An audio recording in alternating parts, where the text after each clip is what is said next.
Saudara sekalian, perumpamaan yang dikemukakan Tuhan Yesus mengenai 5 gadis yang bodoh dan 5 gadis yang bijaksana, dari sekian banyak kebenaran yang termuat di dalamnya, di antaranya saudara, di situ ada satu pelajaran mahal yang hendak dikemukakan, bahwa mempersiapkan diri menghadap Tuhan atau mempersiapkan diri menyongsong kedatangan Tuhan itu tidak bisa dalam waktu singkat, ya. Harus melalui sebuah tahapan dan proses yang panjang. Jadi tidak bisa dalam 1 bulan, 2 bulan, 1 tahun, 2 tahun, tidak bisa. Melalui sebuah perjalanan panjang. Dan ini harus sungguh-sungguh kita memperhatikannya, saudara. Ya. Kita harus sungguh-sungguh memperhatikannya. Kita baca dulu Efesus pasal 5 ayat 15 sampai 17. Kita masih berbicara mengenai ya, menghayati hidup sebagai makhluk kekal. Menghayati hidup sebagai makhluk kekal, saudaraku. Efesus pasal yang kelima, dari ayat 15 sampai ayat yang ke-17. Mari dibaca. Karena itu perhatikanlah dengan saksama bagaimana kamu hidup. Janganlah seperti orang bebal, tetapi seperti orang arif. Dan pergunakanlah waktu yang ada, karena hari-hari ini adalah jahat. Sebab itu janganlah kamu bodoh, tetapi usahakanlah supaya kamu mengerti kehendak Tuhan. Saudara sekalian, kebenaran itu paralel. Kebenaran dalam alam rohani itu paralel dengan kebenaran dalam alam fisik. Dan satu hal ini, saudara, saya himbau tidak main-main. Karena saya sudah sering menghadapi jemaat yang sakit, ya saudaraku. Dan melihat tragisnya ketika seseorang sudah tidak mendapat kesempatan untuk sembuh. Tragisnya orang yang tidak memiliki kesempatan untuk sembuh. Biasanya mereka bulan-bulanan obat, bulan-bulanan alat medis, bulan-bulanan dokter, yang uang berapapun tidak bisa menyelamatkan. Dan hal itu terjadi, saudara, karena kecerobohan dalam waktu panjang. Katakanlah di usia 55 tahun, ya saudara. Dari umur 20 tahun, sudah sembarangan pola hidup dan pola makannya. Ia mengakumulasi atau menumpuk atau mengumpulkan racun di dalam dirinya. Percayalah bahwa saya sudah sering sekali melihat ini. Yang livernya sudah dibungkus lemak, ya. Yang tumornya sudah tidak bisa lagi dijinakkan, diambil, menyebar. Ya. Sebab penuh dengan triggernya waktu muda. Daging, lemak, gula, ya, kurang olahraga. Ini sampai titik di mana dia tidak bisa diperbaiki. Sudah terlanjur kanker menyeluruh tubuh. Lalu dia merubah pola makan. Sering tidak ketolong lagi. Sudah terlanjur livernya rusak gitu. Sudah terlanjur pankreasnya tidak berfungsi, badan jadi bengkak semua. Saya menyaksikan ada seorang wanita umur 26 tahun yang kaki tangannya sudah diselangi, saudara, badannya diselangi semua. Ya. Dia cuma ngap-ngap gitu. Seperti sosok daging gitu. Saya menyaksikan itu di ruang ICU. Waduh. Cantik, ya, putih kulitnya. Diabetes. Usia 26 tahun, diabetes akut. Ini jasmani. Rohani juga begitu. Di usia 45 tahun, sejak usia 7 tahun, Anda sudah mengumpulkan tabungan yang buruk di dalam pikiran. Itu sampai taraf tertentu tidak bisa diperbaiki lagi. Tidak bisa. Kalau pikirannya sudah terlanjur penuh dengan input masukan yang salah, itu pada level tertentu tidak bisa diperbaiki. Kalau di konteks kita, tidak mampu menghayati bahwa dirinya makhluk kekal.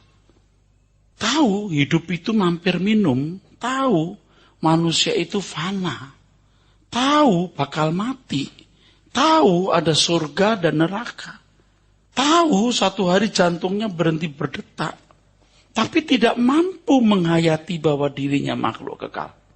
Dan dunia kita hari ini kan dunia yang makin fasik. Fasik artinya tidak takut Tuhan dan tidak peduli hukumnya. Dengan berbagai kesibukan-kesibukan yang ada dan kreativitas manusia membuat banyak orang hanyut tenggelam, saudaraku sekalian, di dalamnya. Dan ini, saudara, merupakan pekerjaan iblis yang sangat cerdas. Sangat cerdas. Memang ada satu tahapan orang sakit, dan kemudian ketika sadar dia sakit, dia mulai merubah pola makan, ya, mulai mengkonsumsi flaxseed, biji-bijian yang sehat, ya, strict makan buah pun juga buah yang sehat, sayurnya pun juga sayur yang sehat, itu bisa tertolong. Sinar matahari, pagi, olahraga, dia bisa tertolong. Tapi ada yang sudah tidak tertolong. Badan terlanjur besar, lari lututnya tidak bisa. Betul, renang sedikit sudah kelelahan. Udah tidak bisa. Oke deh, kalau itu fisik dan sebanyak di antara saudara, saya kira udah terlanjur rusak. Nggak apa-apa, udah terlanjur dan fisik ini memang akan hancur, saudara. Tetapi jiwa kita jangan sampai binasa. Jiwa kita jangan sampai binasa. Saya sendiri, saudara, ya, yang adalah seorang pelayan jemaat, pembicara, pengkhotbah, dosen teologi, ya. Saya menyadari bahwa menghayati kekekalan itu tidak mudah. Tidak mudah.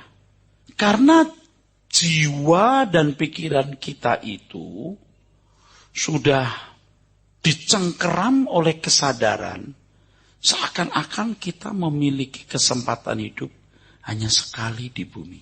Memang di bumi hanya sekali. Tetapi ada bumi lain, ada dunia lain. Dan bumi hari ini itu bumi untuk persiapan. Bumi untuk persiapan. Kalau istilah yang saya juga pernah singgung, ini persemaian. Tahu persemaian? Disemai. Disemai untuk ditanam di taman Tuhan, di taman abadinya nanti, saudara. Disemai kita di sini. Ya. Ini persemaian. Kalau ibarat aliran air sungai, ini apa? Hulu. Betul? Headwaters. Hulu, bukan muara. Bukan hilirnya. Nah, saudara, kalau tiap hari terus dihajar dengan firman, itu saudara bisa berubah loh. Yang masih bisa ketolong ya. Tapi kalau saudara tidak sungguh-sungguh, nggak bisa. Seperti begini, saudara, ya. Kalau orang mau panjang umur ketika ditemukan ada benih tumor atau kanker dalam tubuhnya, lalu sangat radikal, ekstrim merubah diri. Radikal, ekstrim merubah diri. Hanya buah saja. Sayur hijau yang bersih. Terus olahraga cukup. Sirkulasi darah diaktifkan dengan olahraga. Tidak diforsir ya. Sinar matahari. Itu dengan perubahan radikal, dengan perubahan ekstrim itu bisa menyelamatkan. Tapi kalau tidak, nggak bisa. Nggak bisa. Nah, ada Bapak Ibu, saudara-saudara yang harus berani merubah diri secara radikal. Harus berani merubah diri secara ekstrim. Secara rohani. Yang lain betul-betul ditanggalkan. Betul-betul. Suara kebenaran tiap hari, dengar khotbah tiap hari, baca Alkitab tiap hari, setiap hari setengah jam, 1 jam berdoa, nggak ada waktu untuk bergaul dengan teman-teman yang tidak takut Tuhan, kerja, bisnis serius, ngurus rumah tangga serius, waktu yang lain tidak digunakan untuk apa-apa kecuali mendengar sedikit khotbah, berdoa, mendengar sedikit khotbah, berdoa, baca buku rohani, ikut seminar, setiap ada seminar ikut PA, itu bisa berubah. Itu baru signifikan, baru berarti bisa merubah. Nah, keberanian untuk radikal seperti ini tidak banyak. Karena orang merasa bahwa tanpa radikalisme seperti itu dia bisa berubah. Padahal ada stadium-stadium tertentu yang tidak akan bisa berubah tanpa perubahan secara radikal. Nah, kalau yang masih usia di bawah 30 tahun, radikal mulai sekarang, itu sampai titik tertentu tidak bisa mundur. Tidak bisa duniawi. Tidak bisa kompromi dengan dunia. Sudah tidak bisa balik. Gitu, saudara. Ini tidak membuat saudara jadi mengabaikan tanggung jawab ya. Enggak loh, ya. Enggak.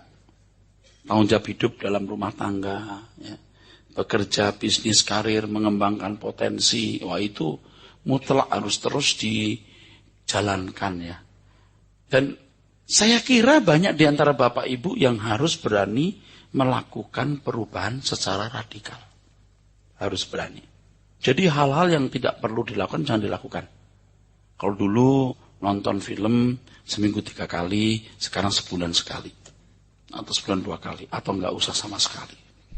Tidak ada yang perlu dilakukan. Ya. Kalau dulu sekarang ngobrol-ngobrol dengan teman-teman, tanpa ada maksud tujuan yang jelas, sekarang ditinggalkan. Pokoknya bangun pagi berdoa, buru-buru ke kantor kerja, puasa bicara, jangan ngomong kalau enggak perlu, gitu ya. Terus 1 jam berdoa, kalau bisa sampai lebih dari 1 jam, wah itu radikal.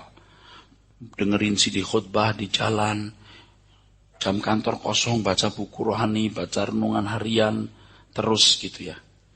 Kalau tidak radikal, Anda nggak bisa merubah diri. Saya sendiri juga menyadari ini, kalau tidak radikal betul, wah kita nggak bisa hidup suci. Nggak bisa benar, saudara. Nggak bisa benar. Saya kira apa yang saya capai hari ini itu juga lewat sebuah perjalanan panjang, saudara. Ya. Jadi ini bertahap. Kalau Alkitab berkata manusia hidup bukan hanya dari roti saja, tapi dari setiap firman yang keluar dari mulut Allah. Orang itu tidak bisa tumbuh lewat roti 1 ton 1 hari. 1 hari 2 potong. Betul nggak, saudara? 2 potong yang terus menerus. 2 potong tapi terus menerus.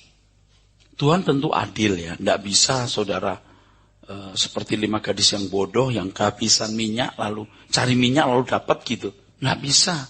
Beda dengan 5 gadis bijaksana yang sudah punya persediaan minyak jauh-jauh hari. Dia berjaga-jaga. Nanti perlu dikhotbahkan khusus itu. Ya. Nggak bisa dalam 1 hari. Karena terlalu lama dengan konsep yang salah. Bukan orang jahat, ya bukan orang buruk, bukan. Tapi tidak mengerti bagaimana mengenakan pribadi Kristus. Perhatikanlah dengan seksama bagaimana kamu hidup. Janganlah seperti orang bebal, tapi seperti orang arif. Coba ulangi ayat yang ke-15. Karena itu perhatikanlah dengan saksama bagaimana kamu hidup. Janganlah seperti orang bebal, tetapi seperti orang arif. Terus? Dan pergunakanlah waktu yang ada, karena hari-hari ini adalah jahat. Iya, saudara. Iya. Jadi kalau sesekali saya singgung beberapa pandangan teologi yang salah, lalu sampai saya kelihatan marah atau gemes atau jengkel, itu beralasan. Seperti misalnya begini, orang Kristen baru diajari teologi kemakmuran, saya kira masih enggak apa-apa lah ya, toleransi. Karena alam pikirannya masih kafir. Tapi itu enggak boleh lama loh. Kalau terus kemakmuran, wah, jadi racun itu. Yang saya beritahu kalau kita minum manis kan enggak apa-apa itu. Umur berapa dulu? Umur berapa? 12 tahun, 15. Oh manis-manis. Tapi begitu umur 45, manis-manis terus. mati. Ada seorang pria yang usia mungkin 35-36, pegang soft drink, saya tanya, apa ini? Minum. Sebutin satu soft drink gitu.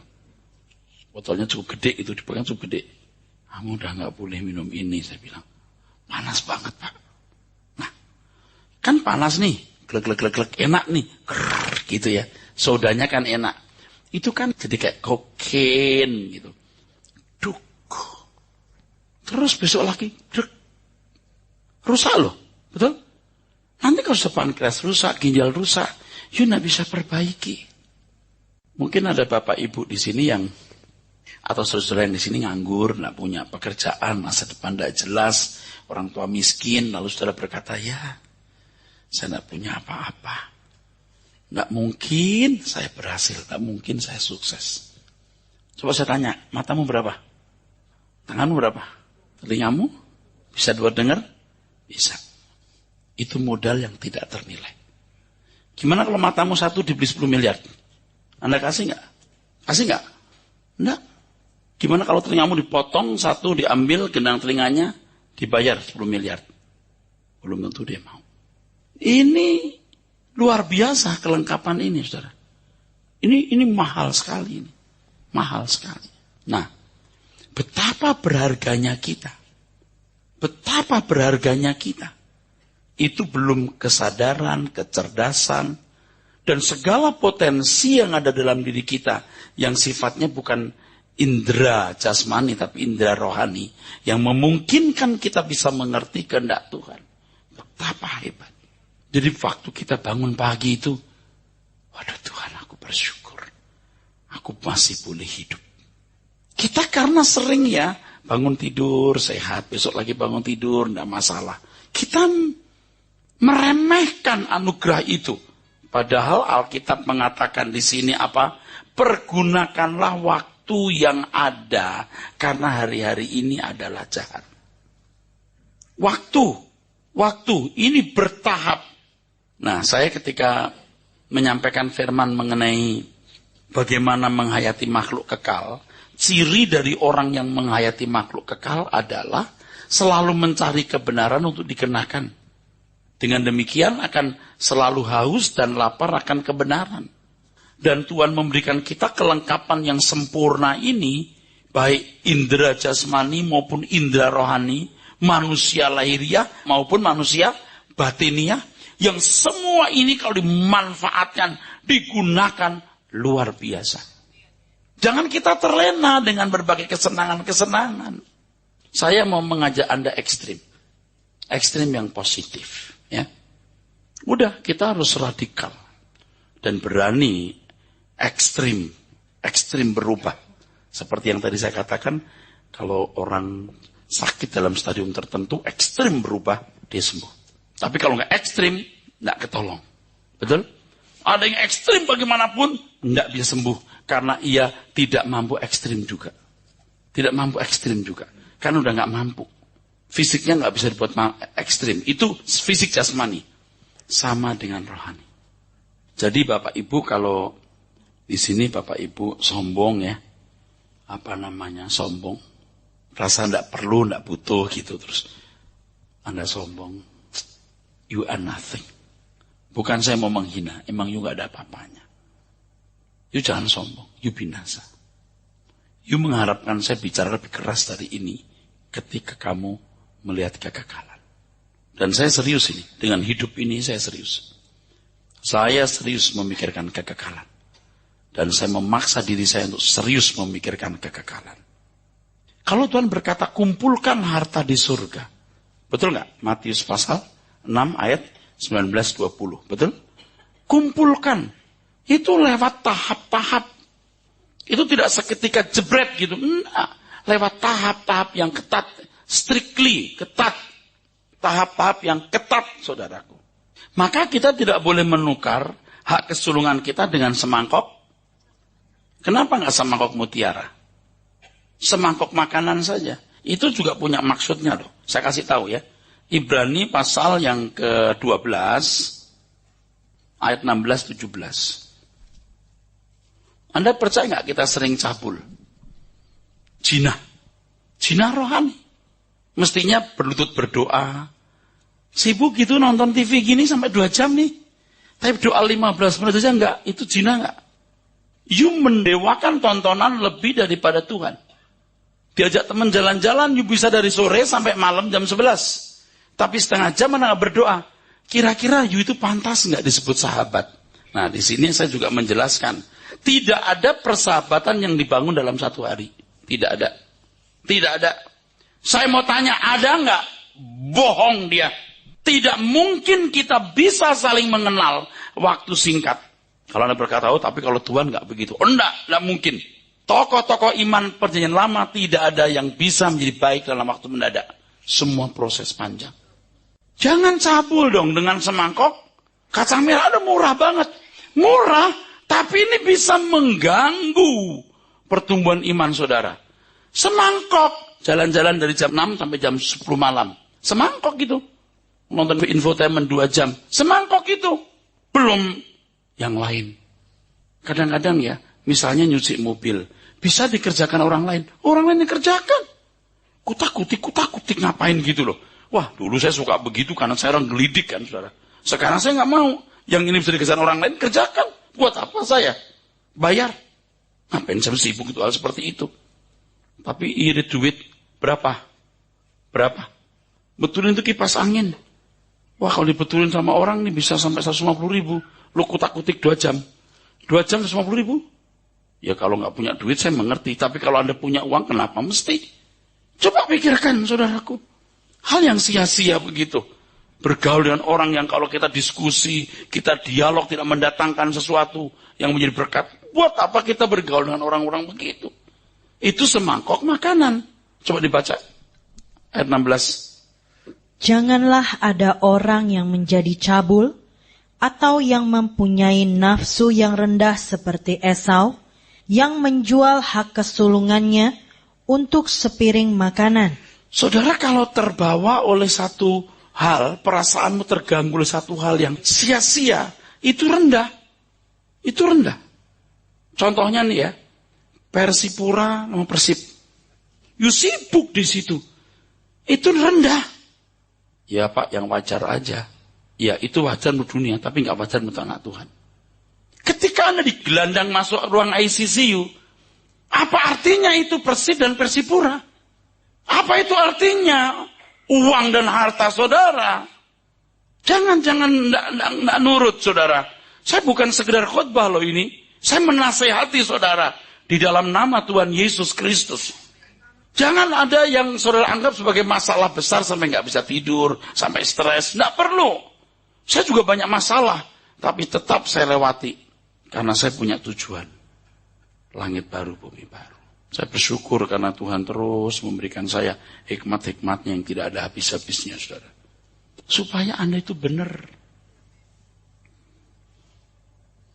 Sekali-kali Anda itu di ICU RSCM sana itu. Atau di Husada atau di mana gitu. Biar lihat itu begitu loh manusia rentannya itu, saudaraku. Ayat 17. Sebab kamu tahu bahwa kemudian ketika ia hendak menerima berkat itu, ia ditolak. Sebab ia tidak beroleh kesempatan untuk memperbaiki kesalahannya. Jahat banget, gak boleh memperbaiki. Bukan tidak boleh, tapi tidak bisa. Nggak ada kesempatan karena sudah tidak bisa diperbaiki. Mujizat dong Tuhan, nah itu jadi masalah. Tidak ada mujizat untuk hal ini. Anda cari di dalam kitab, nggak ada orang yang bisa dewasa mendadak atau suci mendadak. Nggak ada. Karena orang itu punya satu cara berpikir yang keliru, yang namanya instantly. Ini kan dunia serba instan, nasi goreng instan ada, mie instan ada. Serba instan, Pak. Paham maksudnya? Serba instan. Keselamatan usaha Tuhan mengembalikan manusia kepada rancangannya tidak instan. Itu proses. Maka Tuhan bilang, muridkanlah, dewasakan. Betul nggak? Jangan disimplifikasi atau disederhanakan. Ya udah percaya Tuhan Yesus sudah selamat. Selamat itu apa? Gimana prosesnya? Ayo kita terbang, saudaraku. Ya, lepas landas ya. Jangan kayak ayam caker-caker cari cacing. Ayo kita kayak elang terbang tinggi. Banyak badai makin terbang. Diterjang badai makin tinggi. Makin diterjang badai makin tinggi. Bagai burung raja wali di kepakmu, ku terbang tinggi ke dalam kemuliaanmu yang lebih besar. Bagai burung raja wali di kepakmu, ku terbang tinggi ke dalam kemuliaanmu yang semakin besar. Ayo terbang, saudara. Ayo kita terbang, yuk. Saya bukan putus asa hidup, ya. Bukan orang gagal hidup, ya saudara. Enggak. Tapi saya tahu apa yang terbaik dalam hidup ini. Ya. Ini sudah melampaui teologi umum, saudara. Ini kita sudah masuk ke wilayah-wilayah apa ya? Kesucian hidup.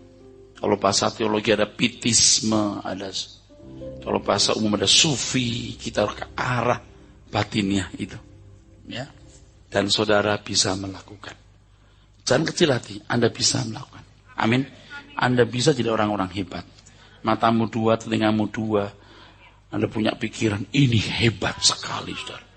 Dan selagi kita masih bisa menggunakan semua ini, ayo kita bertumbuh. Ya. Pergunakan hari yang ada. Jadi mulai sekarang atur waktu dengan baik. Pagi bangun menyembah Tuhan. Ya nggak perlu, nggak usah ditonton. Sekarang kan ada 3 dimensi lah, apalah apa. Waduh, udah tambah nikmat aja, saudaraku. Wah, kalau ngikutin mah udah. Saya ini punya musik bagus, saudara. Tapi juga sekarang nih, aduh, seminggu sekali juga enggak, 2 minggu sekali karena enggak. Udah enggak ke Uber. Ya kadang-kadang sambil ngetik saya setel musik klasik, instrumen ini. Tapi kadang-kadang agak terganggu. Kalau dulu nggak terganggu, sekarang mulai terganggu loh saya. Nggak tahu kenapa jadi nanti. Jadi dulu nggak terganggu, sekarang jadi terganggu. Atau kenapa nih? Jadi ada perubahan saya. Apalagi kalau pada waktu Tuhan mau beri pesan itu, kayaknya nggak ada bunyi deh suara lain kecuali saya duduk diam. Ada gitar, pegang gitar nyanyi lagi, taruh lagi, gitu. Nah, kembali soal waktu yang bertahap tadi, ya saudara. Kamu itu punya hak kesulungan luar biasa. Jadi begini loh saudara, ya. Hak kesulungan ini ya. Hak kesulungan ini mahal kan? Itu jangan disamakan dengan A plus B plus C plus D, E plus F plus G plus H. Ini kan kesenangan-kesenangan. Waktu yang terbuang, teman yang tidak takut Tuhan. Itu loh. Nggak boleh. Hak kesulungan kita ini harus kita hargai. Yang tidak perlu dilakukan, jangan dilakukan. Harus ekstrim. Harus ekstrim. Kalau sampai ada orang-orang yang misalnya begini, saudara sekalian. Yang dari Jumat sampai Senin, itu mesti mancing. Hobi mancing memang nggak boleh, Pak? Boleh. Sekali-kali boleh. Tapi kalau sampai makan waktu begitu, sedangkan juga bertumbuh dewasa. Aduh. Sekarang udah saatnya kita berani hidup tidak wajar loh. Sudah saatnya kita berani hidup tidak wajar. Harus berani. Harus berani hidup tidak wajar. Anda tahu, saya ini punya hobi melukis. Lukis pemandangan gitu. Saya tuh pengen melukis nggak ada waktu, saudara. Tapi pasti nanti kalau ada waktu 2 jam, saya pakai lukis. Selain saya juga, ya itu rekreasi saya. Tapi nggak habis di situ. Kalau dulu, waduh kadang-kadang dari pagi sampai sore itu, saya panggil orang bantu saya. Ambil ini, ambil itu, warna itu, gitu. Udah lupa waktu, itu nggak berasa. Sekarang, udah nggak ada waktu saya. Udah nggak ada waktu saya buat main-main. Itu belum jam doa yang harus saya miliki. Karena saya membutuhkan ya, datang ke markas itu. Harus datang ke markas. Nah, kembali tadi ya. Jangan menukar apa tadi? Kesulungan. Oke. Kalau hak kesulungan saya ganti kata sahabat. Bagaimana membangun persahabatan?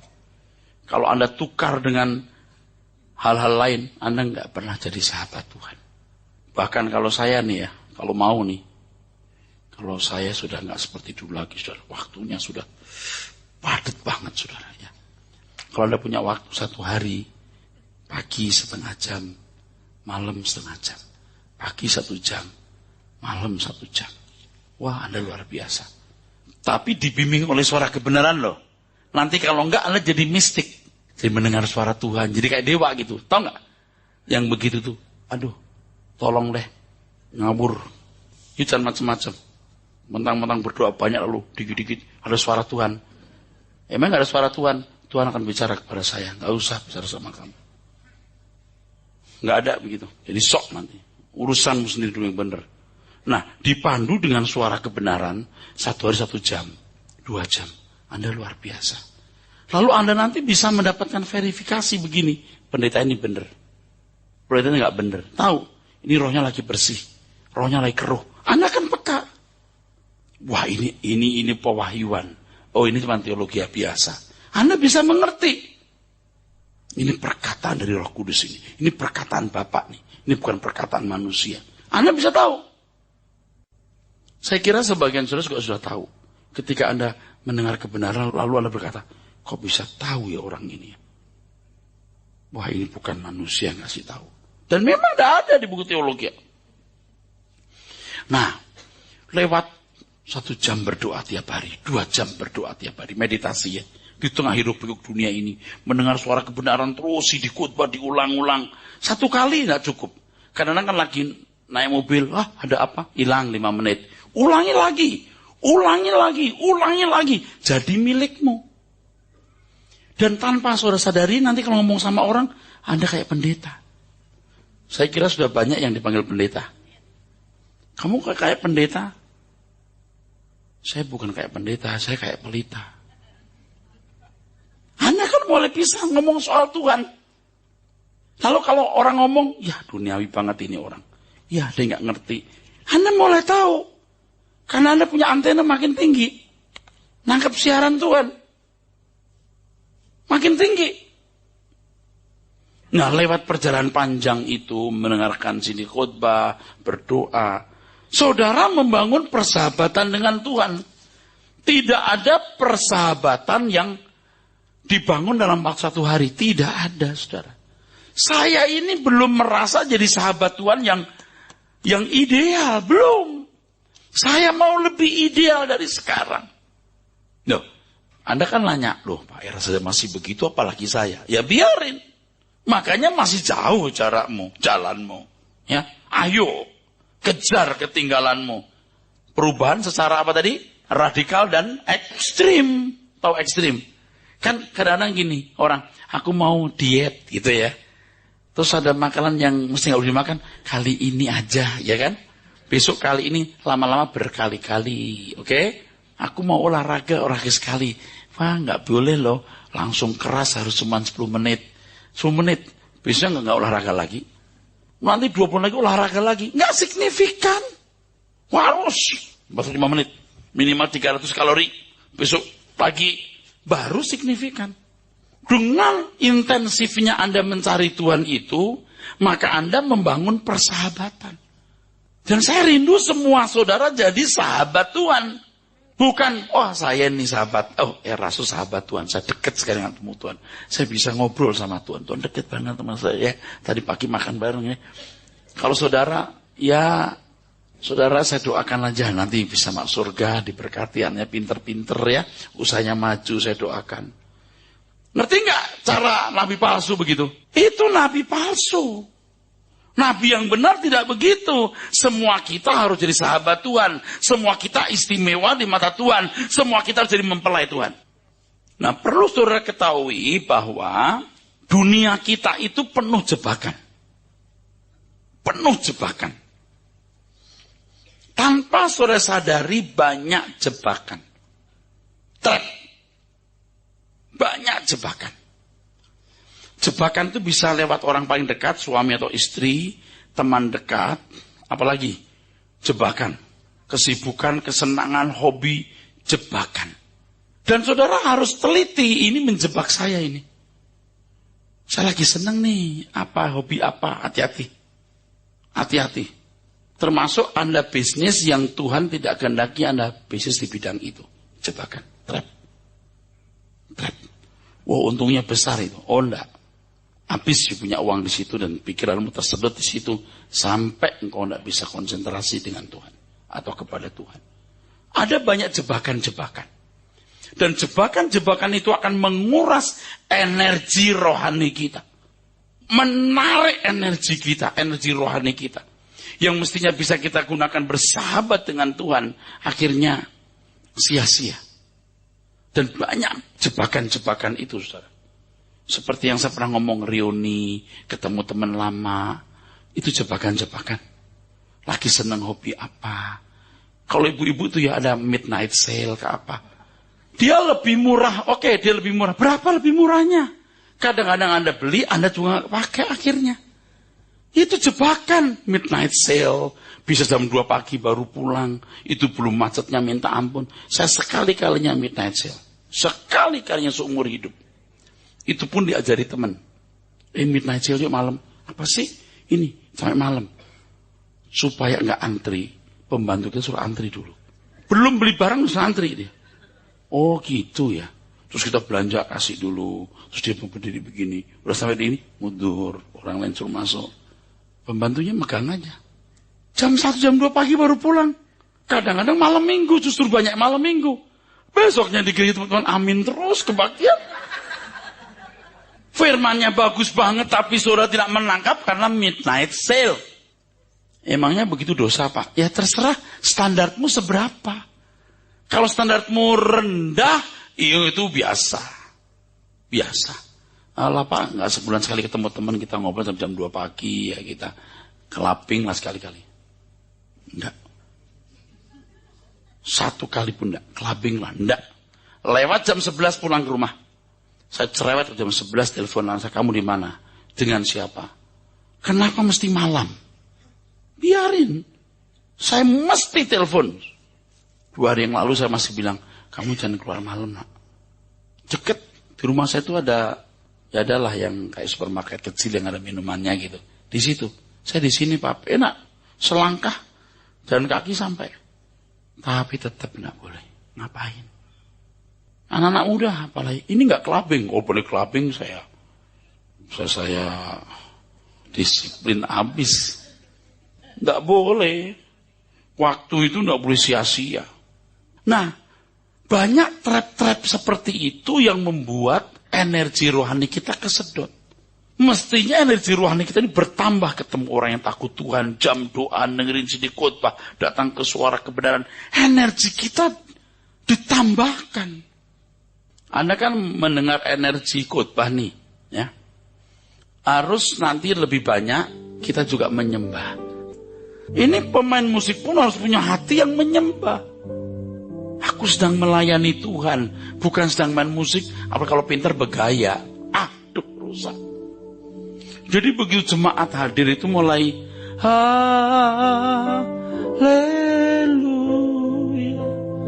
Itu hadirat itu juga ngecas. Tahu maksudnya? Anda keluar gedung bioskop dengan keluar gereja mesti different. Hadirat Tuhan yang mengalir itu harus merubah saudara. Amin.